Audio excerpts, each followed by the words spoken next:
All right, everyone. So we are back. We finished off our last entry of the same topic, world ideologies, ideologies of the various civilizations of the world, discussing a period of great innovation in thought, where a lot of ideologies which would become cornerstones of various different civilizations emerged across various parts of the world, many of which had no communication with one another, were not influenced by each other, but developed independently to various levels.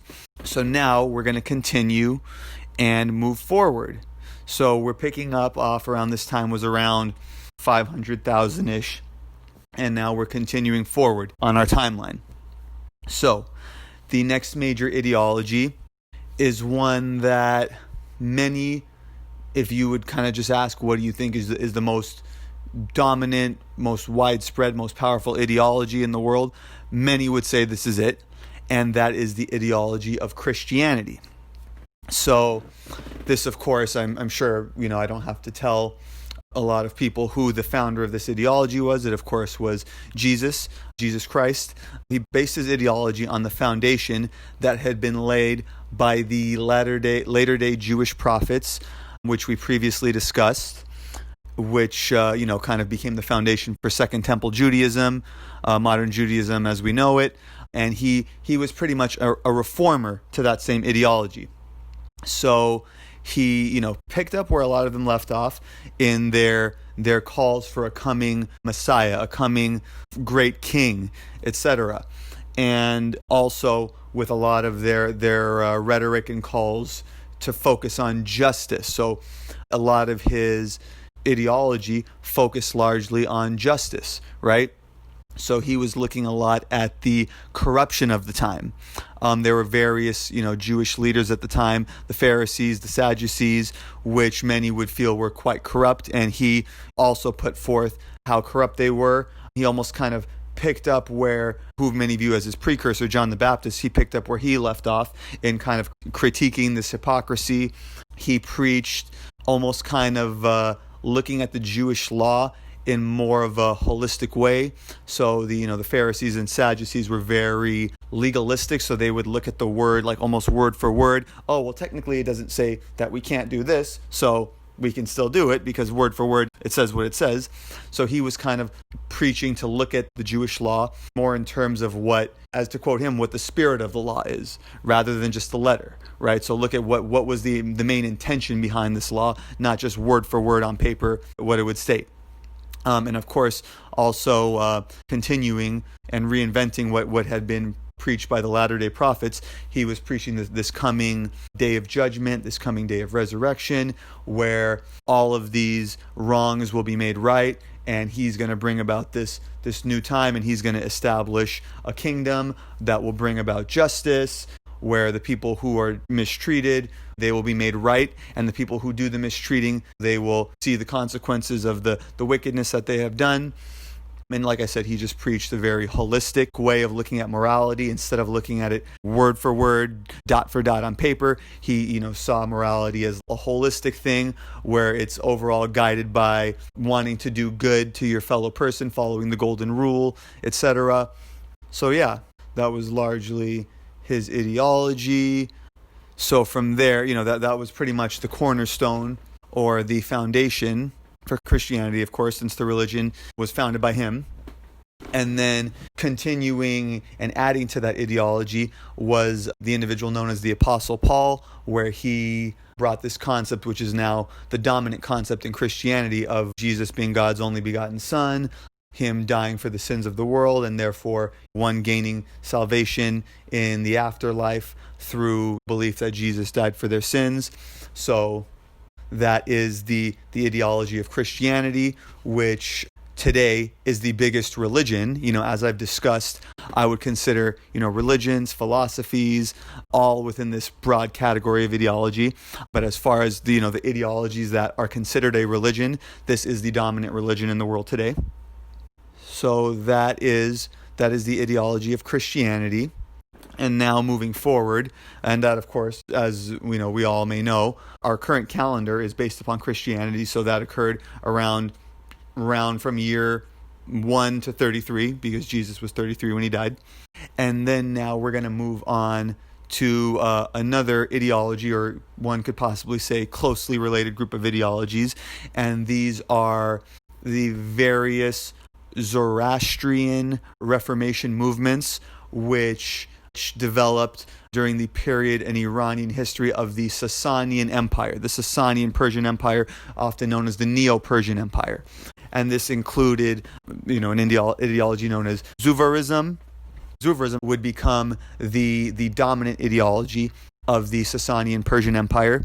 Another reformist Zoroastrian ideology would be Manichaeism, which at one point gained a lot of influence in the Sasanian Persian Empire, but was then later brought down by the dominant Zoroastrian ideology of the empire.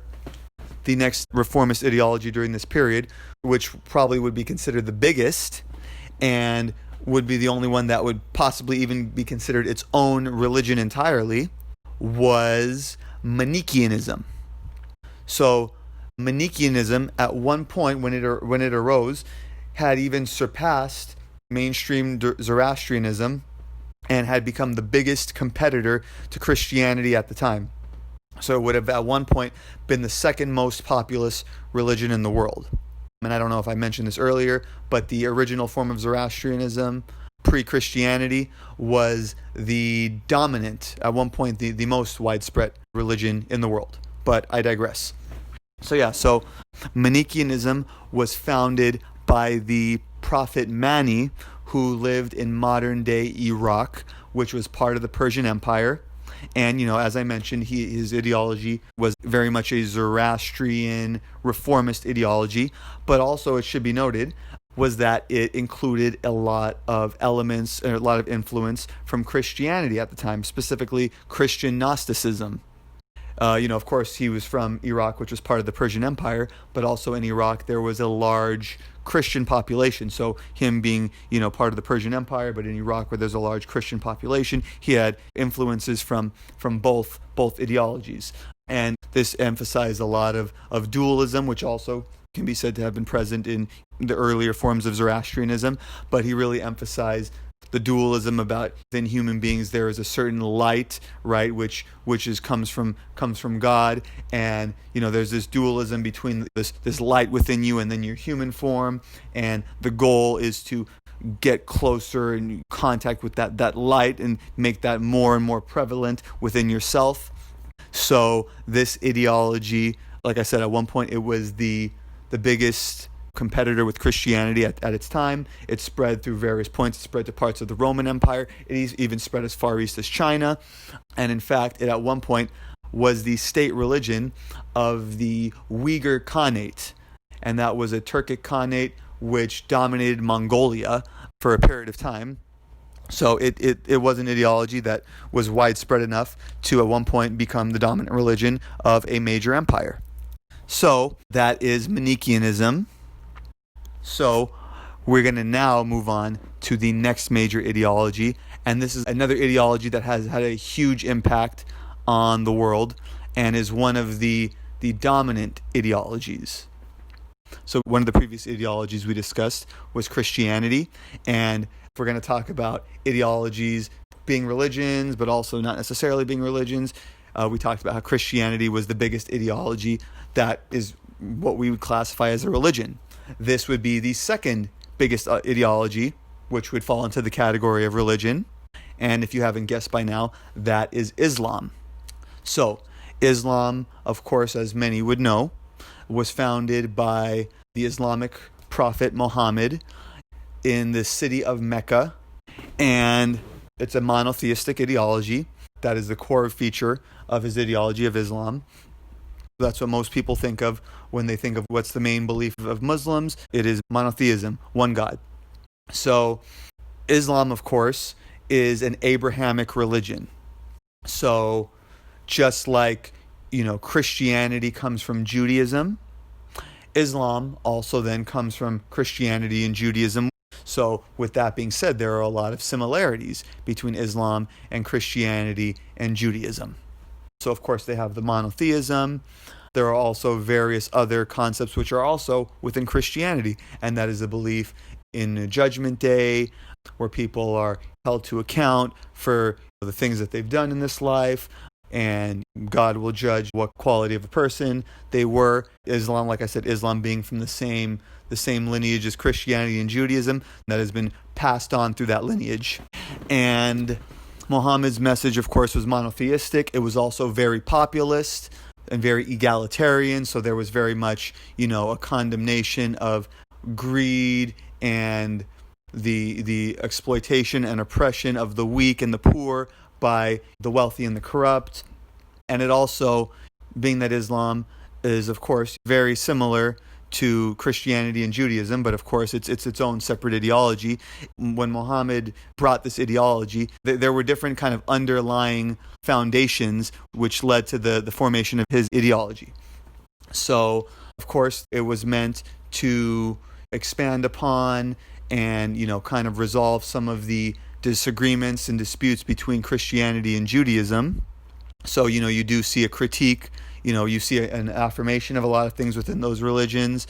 You also see a critique of certain things within those religions. Also, another core foundation which laid the foundation for Islam would be a group of people in Arabia during that time who were known as the Hanifs.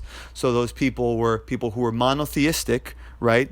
But they were not Christian or Jewish. So they were Arabs who, believed that, of course, as even the pre-Islamic Arabs did, they believed that they were descendants of Abraham, and believing that being descendants of Abraham, they too would receive their own prophet. They were monotheists who were waiting for their own Arab prophet. So, they were sticking to that monotheistic belief, but they weren't joining the pre-established monotheistic religions of Christianity and Judaism.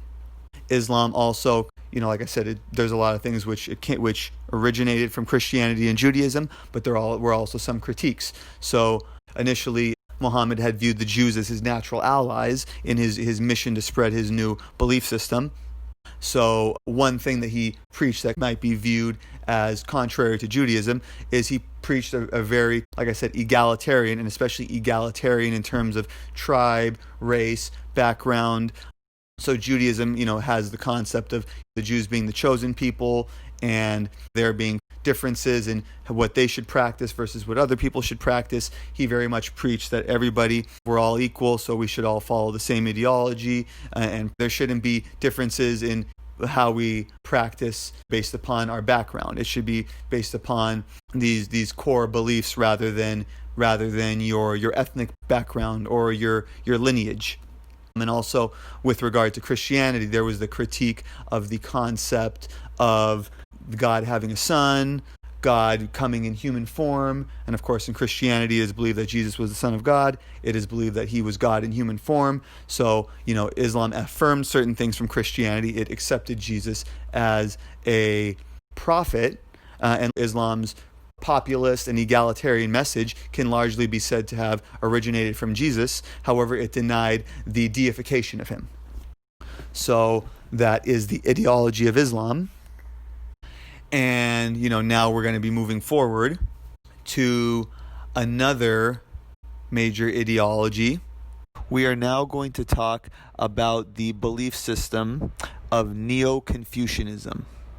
So Neo-Confucianism developed in China during the Tang Dynasty, and it had its roots in the two thinkers and writers who were Han Yu and Li Ao. So in essence, what Neo-Confucianism was it was very much a reaction to the influence of Buddhism and Taoism in Chinese society. So, of course, Confucianism is a native homegrown Chinese belief system, and it at one point during the Han Dynasty of China was the dominant belief system, and it was the dominant belief system for the majority of that time, that dynasty. However, during the Han Dynasty, which I should note was, almost like the first golden age or golden era or dynasty of China.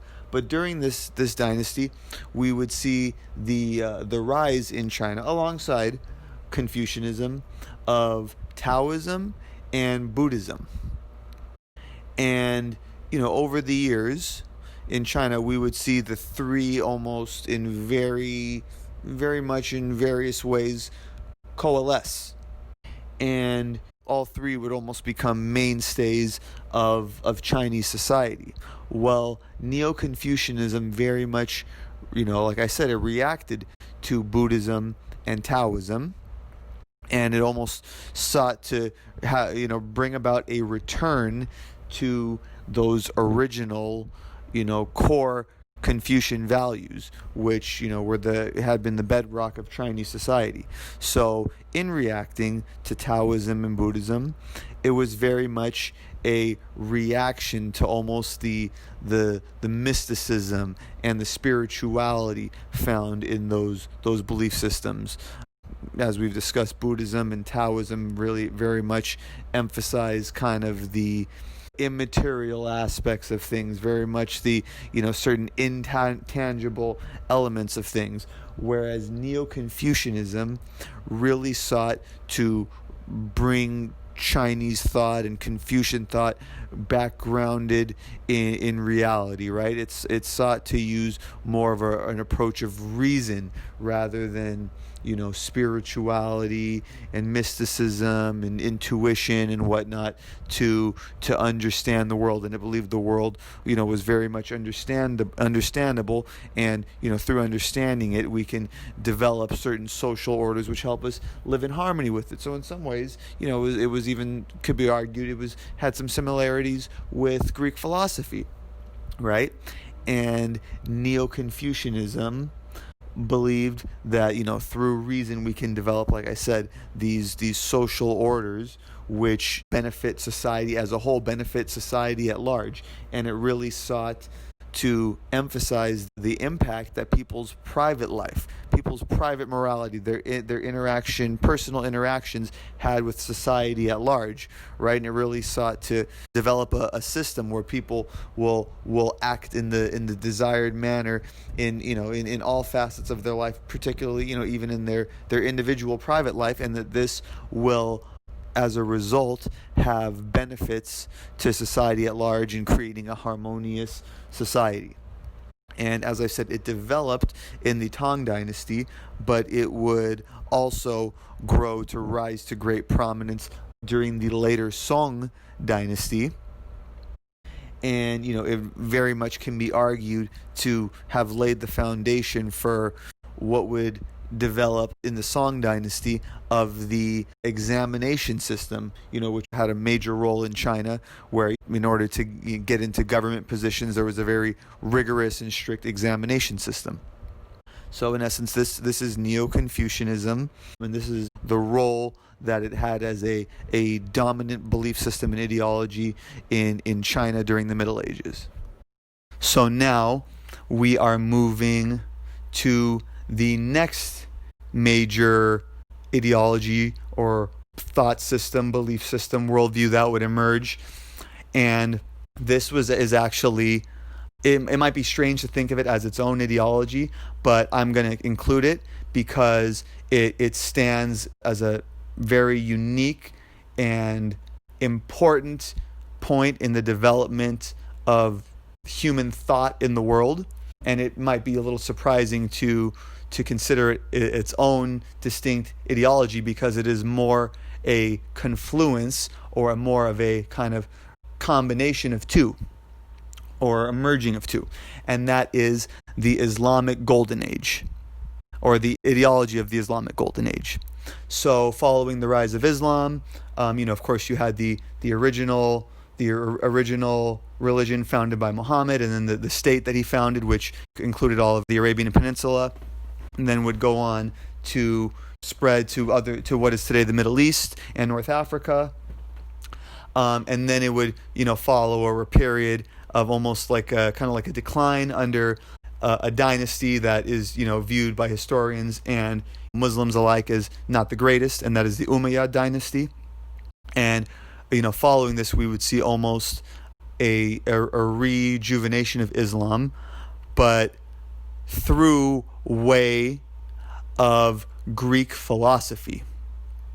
So Islam was almost kind of rejuvenated, and Greek philosophy, which had gone almost dormant, after the rise of Christianity in the Roman Empire, that was almost had a revival, had a reemergence and a reinvigoration.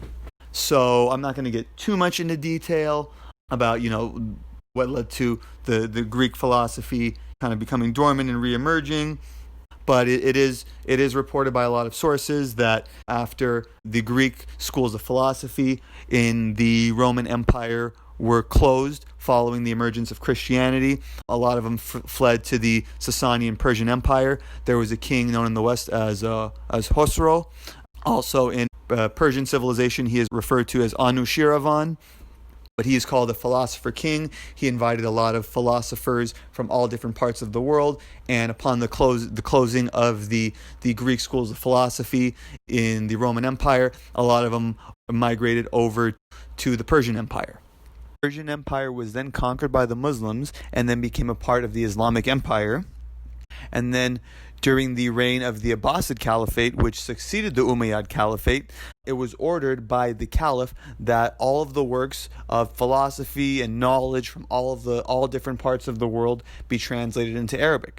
And then, of course, from this resulted in the works of classical Greek philosophy being translated into Arabic, and then, from there, being extensively studied in the Islamic world. Pretty much, like I said, what are the core features of Greek philosophy? That is reason, right? Reason, logic, thinking critically about whatever it is you're asserting, trying to question everything, and have discussions with people and dialogues with people, and through that coming to trying to find what is the true conclusion to be reached. So initial Greek philosophy didn't talk so much about what one should believe, but it just talked more about the way of figuring out what is correct or what you should believe.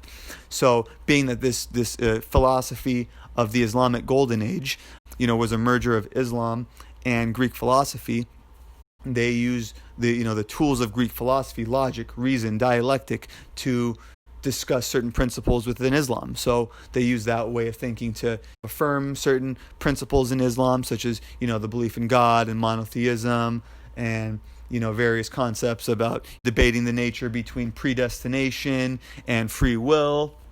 And also in some ways, they even, at times, a lot of these philosophers diverged from Islamic orthodoxy.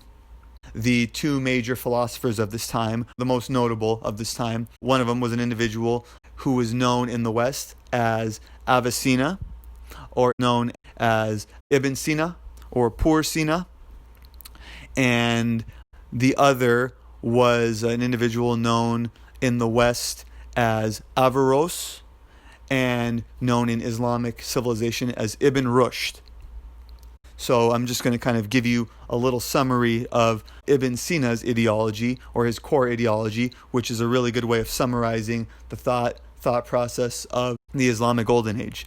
So he believed, of course, as he was from a Islamic society, the concept of God, monotheism, the concept of prophets, but he also, being a philosopher, believed in the concept of this philosophy of pursuing the truth, and seeking the truth. So pretty much, to sum it up, his ideology was there's a truth out there, right? The truth can be discussed in very complex terms, and that would be discussing it philosophically.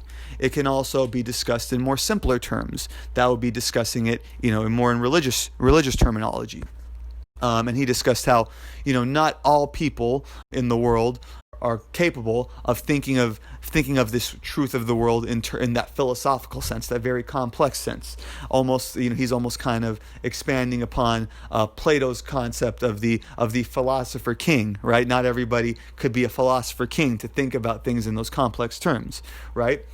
So he said some of these people who would think about things in these complex terms were a lot of the prophets in Islam, which would include Muhammad, as well as the prophets in Christianity and Judaism. So he would consider all of these people prophets as well as philosophers. So he discussed how they were able to understand these complex philosophical truths, right? But obviously the average person doesn't think in such complex terms. So these philosophers almost simplified their message in a way that the masses would understand.